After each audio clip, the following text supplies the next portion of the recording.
గాలిలో ఎగిరొచ్చిన వాళ్లకు టికెట్లు పచ్చ పార్టీలు మామూలే. పైగా రాత్రికి రాత్రి ఇన్ఛార్జీలు మార్చడం కూడా చంద్రబాబుకు అలవాటే. ఏలూరు జిల్లా నూజివీడులో కూడా ఇప్పుడు అదే పరిస్థితి కనిపిస్తోందట. ఇక్కడ ఇద్దరు నేతలకు చంద్రబాబు హామీ ఇచ్చారట. చంద్రబాబు సంగతి తెలిసి ఇద్దరు అయోమయానికి గురవుతున్నారట. ఇంతకీ ఆ ఇద్దరు ఎవరో ఒకసారి చూద్దాం. నమ్మించి నట్టేట ముంచడంలో దేశంలోని రాజకీయ నాయకులందరికంటే 4 ఆకులు ఎక్కువ చదివింది టీడీపీ అధినేత చంద్రబాబు నాయుడే అని అందరి అభిప్రాయం. చంద్రబాబును నమ్మితే నట్టేట మునగడం ఖాయమని ఇప్పటికే పచ్చ పార్టీలో పనిచేసిన అనేక మంది నాయకుల స్వానుభవం కూడా. తాజాగా ఏలూరు జిల్లా నూజివీడులో కూడా అదే ఫార్ములా అమలు చేయబోతున్నారట చంద్రబాబు నాయుడు. ప్రస్తుతం నూజివీడు నియోజకవర్గానికి ఇన్ఛార్జిగా ముద్రబోయిన వెంకటేశ్వరరావు వ్యవహరిస్తున్నారు. గత 2 ఎన్నికల్లో ఓడిపోయినప్పటికీ ఈసారి ఎలాగైనా గెలవాలని ఆయన పట్టుదలగా ఉన్నారు. అయితే ముద్రబోయిన నూజివీడులో కొందరికి మాత్రమే చేరువయ్యారు.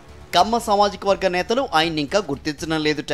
అందుకే ఈసారి కమ్మ నేతను నిలిపితేనే నూజివీడులో సహకరిస్తామని లోకల్ తమ్ముళ్లంతా తేల్చేయడంతో పాటుగా ముసునూరు మండలానికి చెందిన పర్వతనేని గంగాధర్రావును తెరపైకి తెచ్చారుట.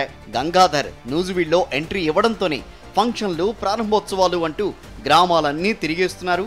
నియోజకవర్గ ఇన్ఛార్జి ముద్రబోయిన వ్యతిరేక వర్గాన్నంతా తన వైపు లాగేసుకున్నారట. దీంతో గంగాధరే ఈసారి క్యాండిడేట్ అని కమ్మ నేతలంతా ఫిక్స్ అయిపోయారని టాక్. ఇంతవరకు బాగానే ఉన్నట్టు కనిపిస్తున్నా ఇటీవల నూజివీడులో చంద్రబాబు పర్యటన సందర్భంగా చోటు చేసుకున్న పరిణామాలతో మళ్లీ కన్ఫ్యూజన్ మొదలైందిట. చంద్రబాబు పర్యటన మొత్తం ఖర్చంతా పర్వతనేని గంగాధరే భరించారట. నియోజకవర్గ వ్యాప్తంగా జన సమీకరణకు, వారి భోజన ఏర్పాట్లకు డబ్బును మంచినీళ్లలా ఖర్చు చేశారట. దీంతో ఏర్పాట్లపై చంద్రబాబు సైతం ఖుషి అయిపోయారట. కట్ చేస్తే మీటింగ్ దగ్గరకు వచ్చేసరికి చంద్రబాబు వ్యవహరించిన తీరుతో పర్వతనేని వర్గం షాక్ అయిందని టాక్. ముద్రబోయిన మినహా తన పక్కన ఎవరు ఉండడానికి వీల్లేదంటూ చంద్రబాబు హుకుం జారీ చేయడంతో గంగాధర్ కంగు తిన్నారట.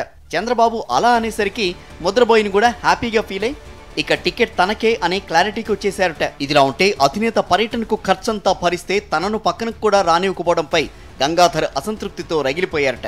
దీంతో ఇటీవల తన మద్దతుదారులను వెంటేసుకుని హైదరాబాద్లో చంద్రబాబును కలిసి నా లెక్కేంటో తేల్చాలని పట్టుబట్టారట పర్వతనేని గంగాధర్. నూజివీడు కమ్మ నేతలంతా ఎట్టి పరిస్థితుల్లోనూ సీటు గంగాధర్కే ఇవ్వాలని, లేని పక్షంలో తాము సహకరించేది లేదని తేల్చేయడంతో చంద్రబాబు సైతం వారి ముందు సరేనని తలాడించారట. అయితే నూజివీడులో అలా, హైదరాబాద్లో మరోలా ఇరు వర్గాలకు టికెట్ మీకే అని అభయం ఇచ్చేలా చంద్రబాబు వ్యవహరించిన తీరు ఇప్పుడు నియోజకవర్గంలో చర్చనీయాంశంగా మారిందిట. కట్ చేస్తే నూజివీడు మీదే ఆశలు పెట్టుకుని పార్టీ కోసం కష్టపడుతున్న ముద్రబోయిన తాను రియల్ ఎస్టేట్లో సంపాదించిన డబ్బంతా ఖర్చు చేస్తున్న గంగాధర్ ఆలోచనలో పడ్డారట.